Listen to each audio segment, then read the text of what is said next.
Chapter 5 Astrological influence is secondary. Circumflex the stars suppose, but do not force.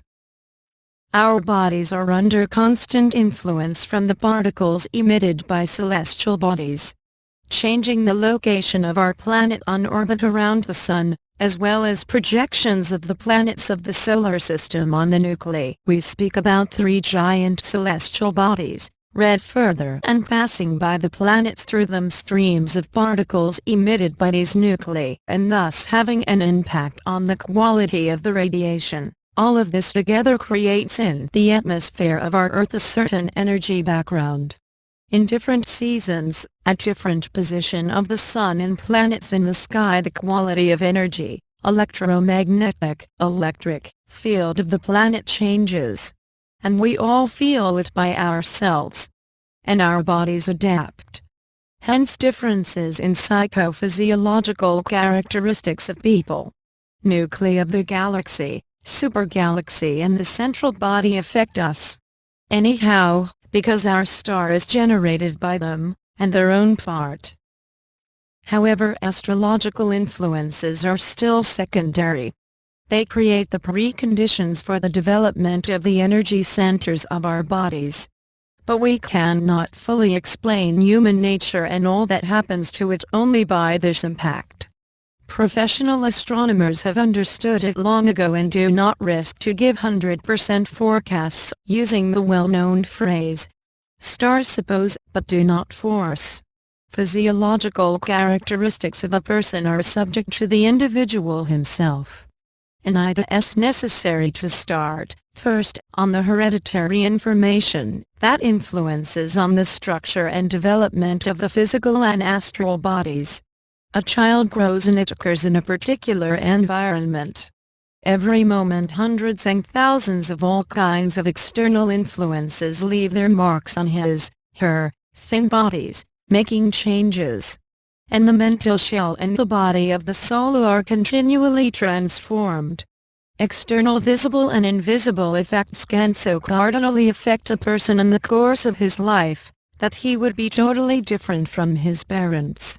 Not only internally, but even externally.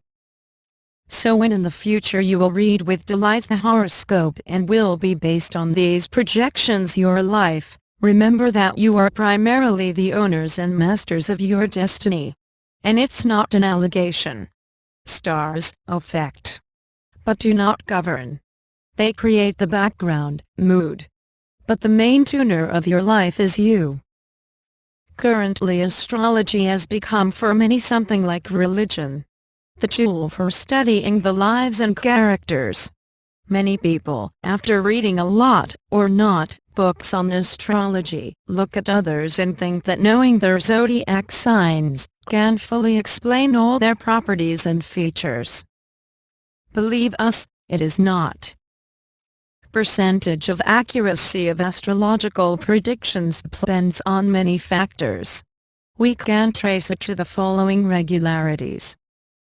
The more spiritually a person is developed, the less suitable for him descriptions of astrologers become, quite accurate for other people with the less open upper chakras. More can be said that in general, the younger is the person, the better fit for him horoscopes and forecasts compiled for some zodiacal sign to the total mass of the people. With age most often there are observed deviations from prescribed standards. Although during the aging of the organism one or another rollback to a previous state may occur, as the wear of the body reduces the openness of chakras. But this is not an absolute rule. Likewise, you can develop in lower chakras. You can make healthy the weak body, strengthened by hardening. The person can cardinally metamorphose the character and the body during the life, completely change the astrological prerequisites obtained at birth. Fully disclose all chakras. And no one can say with certainty what is his, her, zodiacal sign. Astrology is intended not to enslave the human with the help of imposed standards of behavior supposedly relevant to the zodiacal constellation. Its mission is to help you to understand the basics, received at birth. in order that the person will know in which direction he should develop, and what gaps eliminate. Do not forget that the goal of any is the harmonious development of all the chakras. But in this case, the development of higher is a special value. Because without them man is not a man, a circumflex, that he is not highly moral.